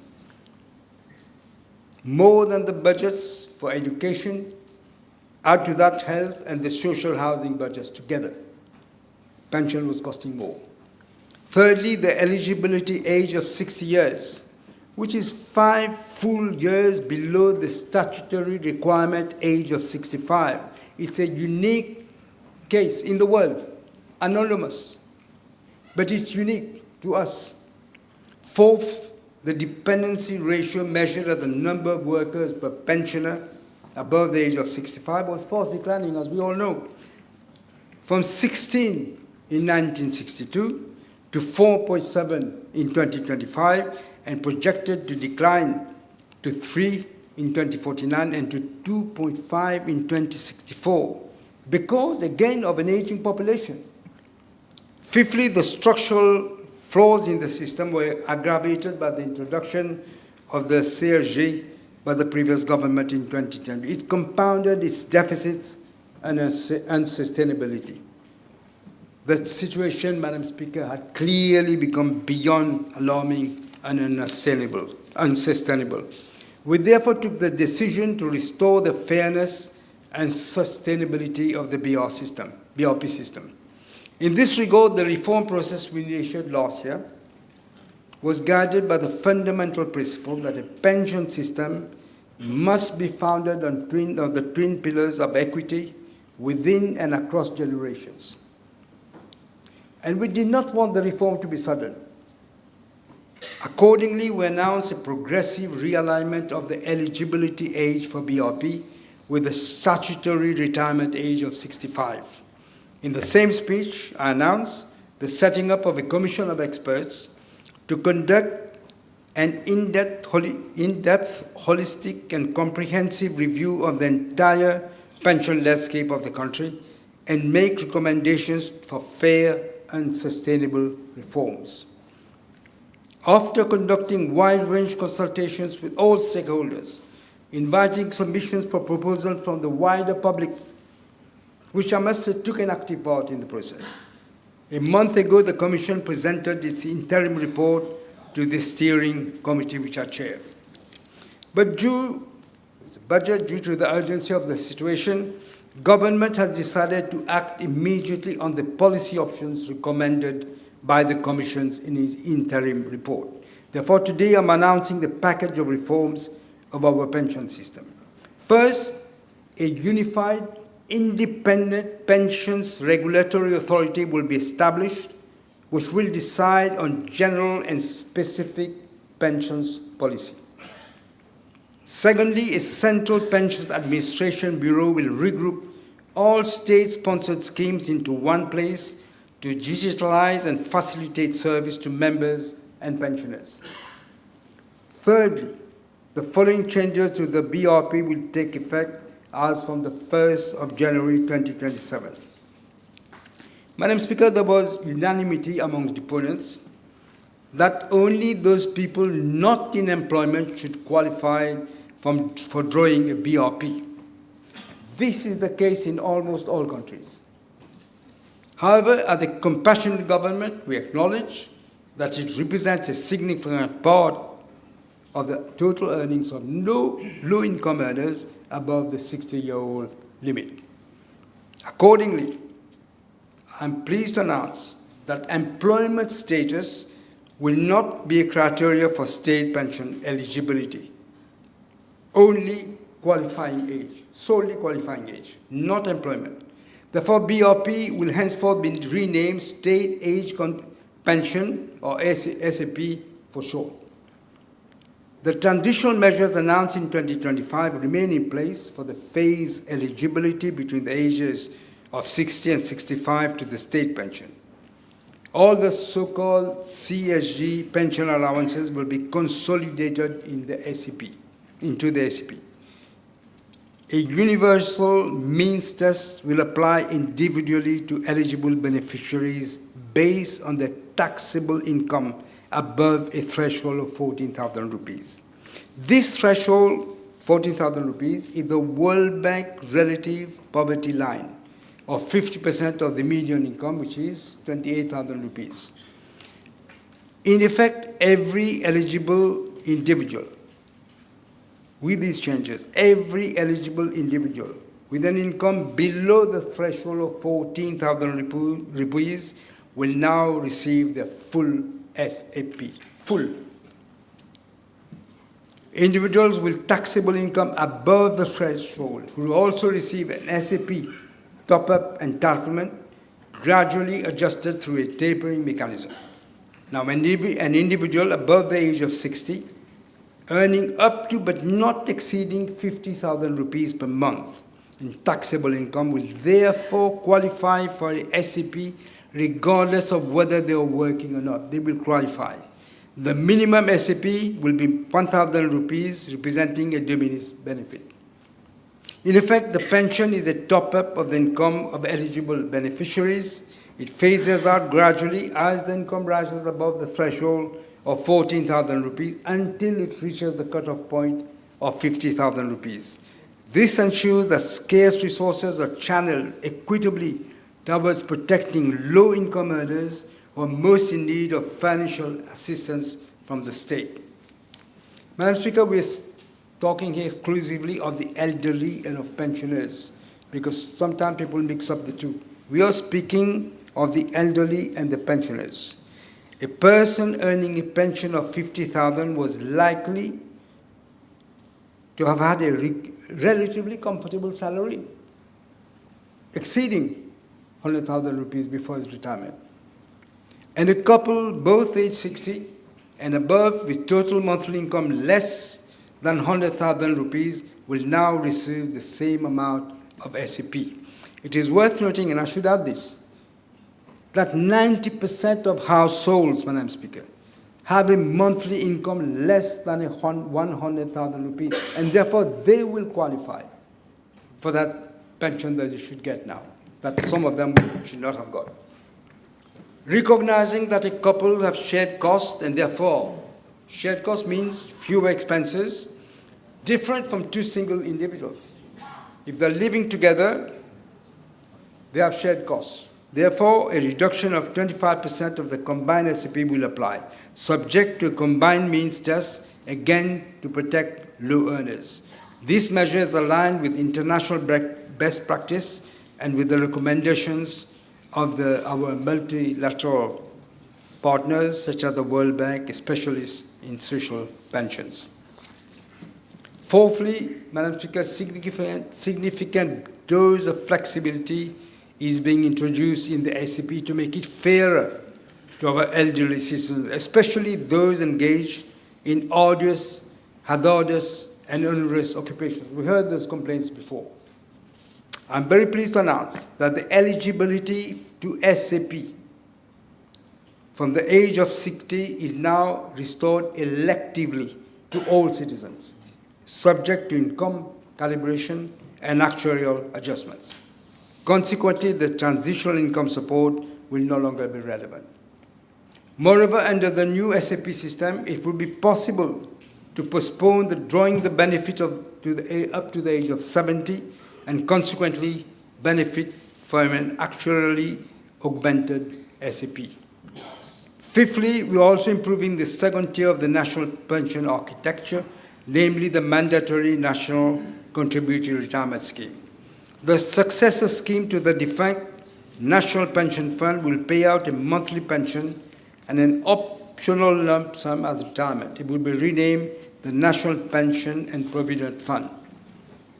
Largely because of the low contribution rates and earnings ceiling, NPF paid out modest pensions, hardly sufficient to afford a decent living to its members and pensioners. The average monthly pension paid out by the NPF as of December 2025, believe it or not, was a mere 2,625, with more than 40% of the recipients receiving 605 rupees or less monthly.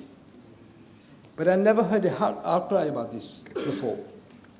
Starting on the 1st of July 2027, the NPPF in each member will have an individual account, will be a more robust, unified, meaningful, and sustainable national retirement scheme, eventually subsuming the National Savings Fund and the Portable Retirement Gratuity Fund.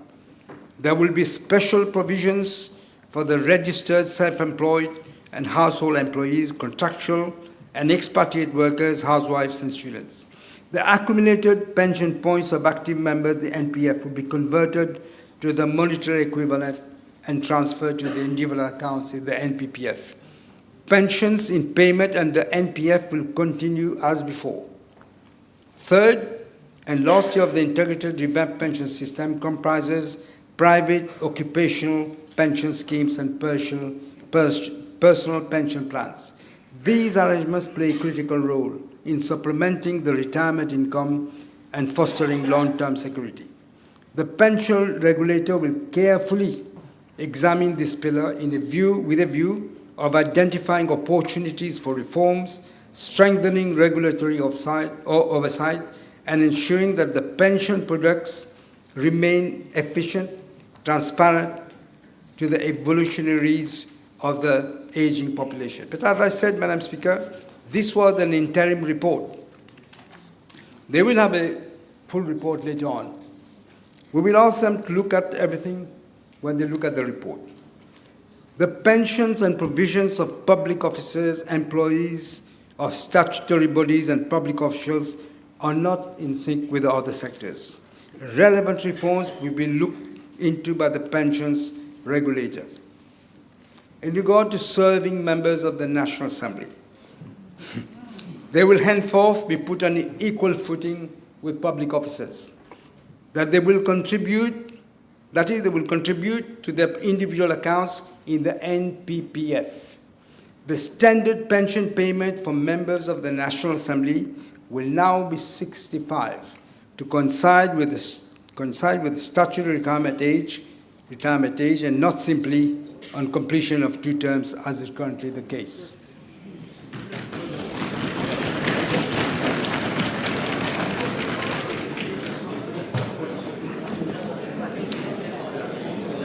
For public officials, that is, Madam Speaker, the President, the Vice President, the Prime Minister, and the Deputy Prime Minister, we are putting an end to the entitlement to multiple non-contributory state pensions.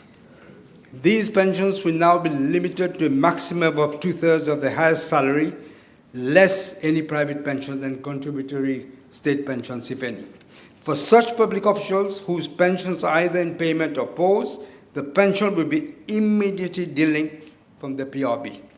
Further increases will be aligned with what is proposed for public officers and workers at large. Therefore, with effect from the 1st of July 2026, the emoluments of the serving President, the serving Vice President, and the pensions of retiring President and Vice Presidents, and wherever applicable to pensions of surviving spouses, will become fully taxable.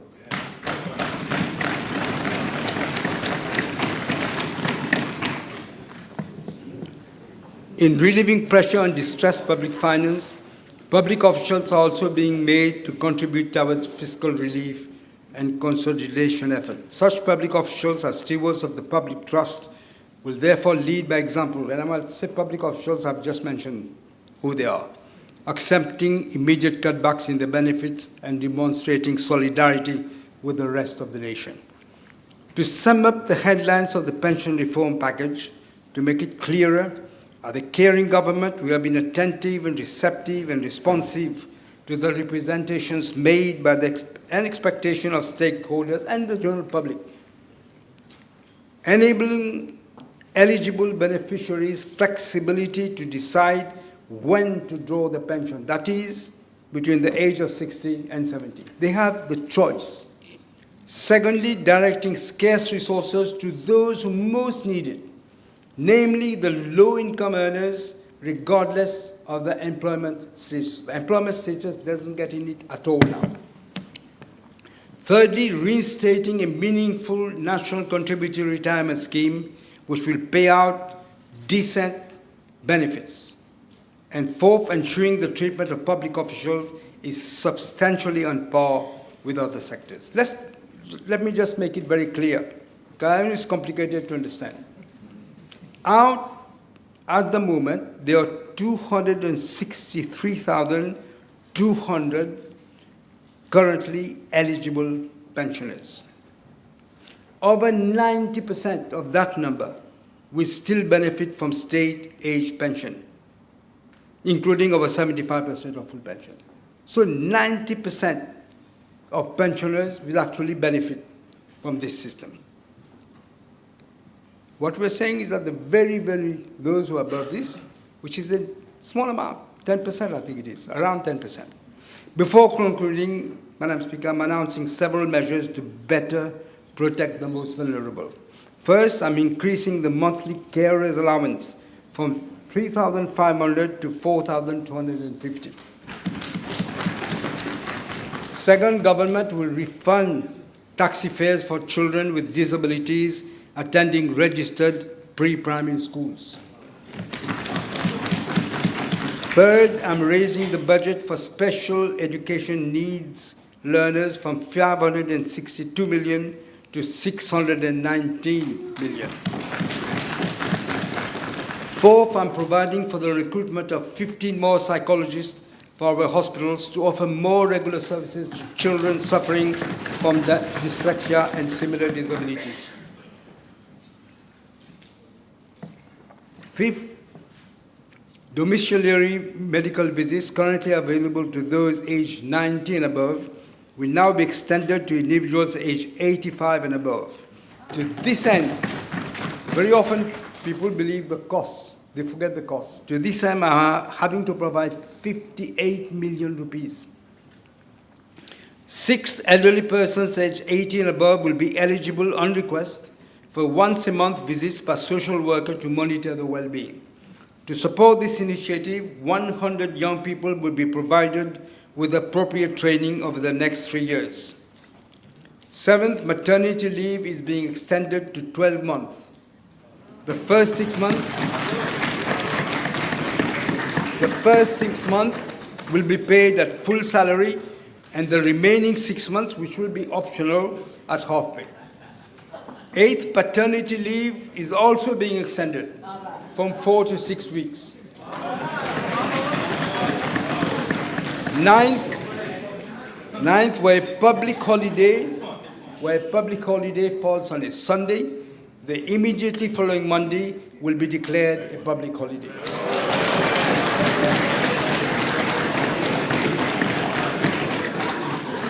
Madam Speaker, the 10th measure is that every young person in Mauritius deserves equal hope and opportunity. Yet our education and training system does not give vocational students the recognition that they deserve. Their skills are undervalued and the dreams constrained in contrast to what mainstream students benefit from.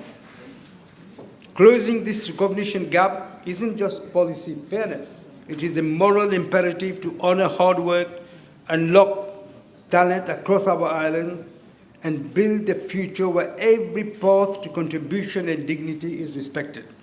I'm therefore introducing 2 more scholarships for students in the vocational stream. Madam Speaker, I think I need to express my gratitude to all my colleague ministers, the Junior Minister of Finance, members of the National Assembly and other stakeholders for their contribution. I would also like to thank the Financial Secretary, the staff of the Ministry of Finance, the Chief Economic Advisor, and my other advisors, as well as the staff of the Prime Minister's Office who have worked diligently on this budget. In conclusion, Madame la Présidente, au terme de cet exercice, il faut regarder la vérité des comptes avec la lucidité qu'exige le moment. Ce budget n'est pas celui de la facilité, il est celui du devoir, le devoir de vérité. Nous avons fait le choix difficile mais nécessaire, la consolidation fiscale, parce qu'une nation ne saurait bâtir durablement sa prospérité sur le sable mouvant de l'endettement perpétuel. Impossible. Chaque roupie de pensée engage non seulement le présent, mais aussi l'avenir de nos enfants, qui hériteront soit de nos imprudences, soit de notre courage. Restaurer l'équilibre de nos finances publiques n'est pas un renoncement à l'ambition. C'est au contraire la condition même de notre liberté d'agir. La garantie que l'État conservera demain les moyens de protéger les plus vulnérables, d'investir dans nos infrastructures et de soutenir la création de valeur. La responsabilité que nous assumons aujourd'hui n'est pas une contrainte subie, mais un acte de confiance envers le peuple, à qui nous devons la vérité plutôt que des promesses sans lendemain. La discipline budgétaire est l'expression la plus haute du respect que nous portons à ceux qui travaillent et produisent. Que nul ne se trompe. La rigueur que nous imposons n'a d'autre finalité que la pérennité du modèle de développement et de la souveraineté économique de notre pays. C'est en gérant les deniers publics avec la même prudence qu'un foyer responsable gère son patrimoine que nous honorons le mandat qui nous a été confié. Qu'il me soit permis, pour conclure, de rappeler l'avertissement intemporel d'un grand économiste français, Frédéric Bastiat, qui démasquait, voici près de 2 siècles, en 1848, la plus ténace des illusions. Et je cite, « L'État, c'est la grande fiction à travers laquelle tout le monde s'efforce de vivre aux dépens de tout le monde. With these words, Madam Speaker, I now commend the bill to the House.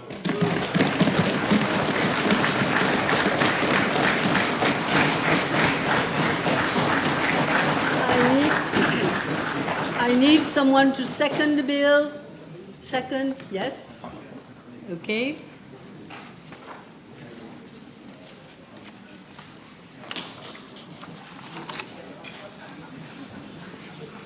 Yes. Honourable Prime Minister. Honourable Prime Minister, Yes. do you have financial resolutions?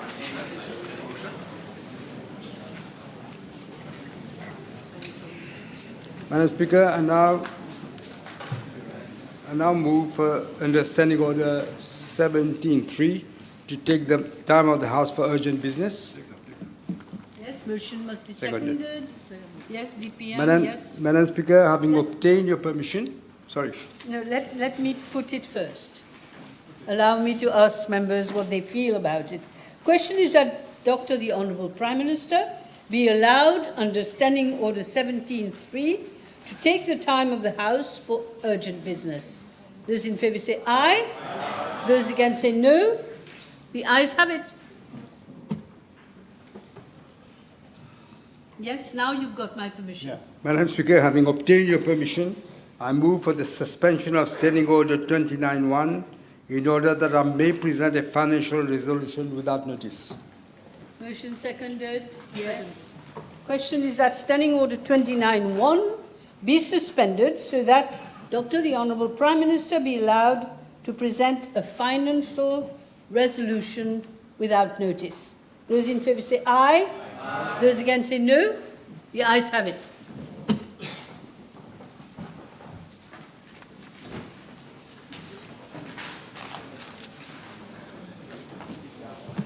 Let's see.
Everybody's got a copy?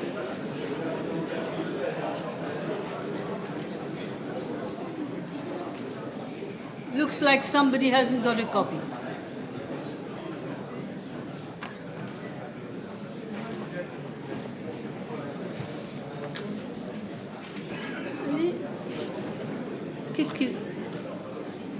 Honourable Bichuk, who are you talking to? Did you get a copy? Oh, wait, gave me the impression you didn't get a copy. Everybody's got a copy? All right. Dr. Rambulam, yes, Prime Minister. Madam Speaker, I move that this Assembly resolves, with effect from the 20th of June 2026, that excise duty shall, in respect of the excisable goods falling under the respective HS codes as specified in the schedule to this resolution, be levied at the corresponding rate specified in column 5 of the schedule. Yes, this needs to be seconded. Second. PM, you must follow. The Honourable Deputy Prime Minister has just seconded. The question is that this Assembly resolves that with effect from 20th June 2026, excise duty shall, in respect of the excisable goods falling under their respective HS codes, as specified in the schedule to this resolution, be levied at the corresponding rate specified in column 5 of the schedule. Those in favour say aye. Aye. Those against say no. The ayes have it.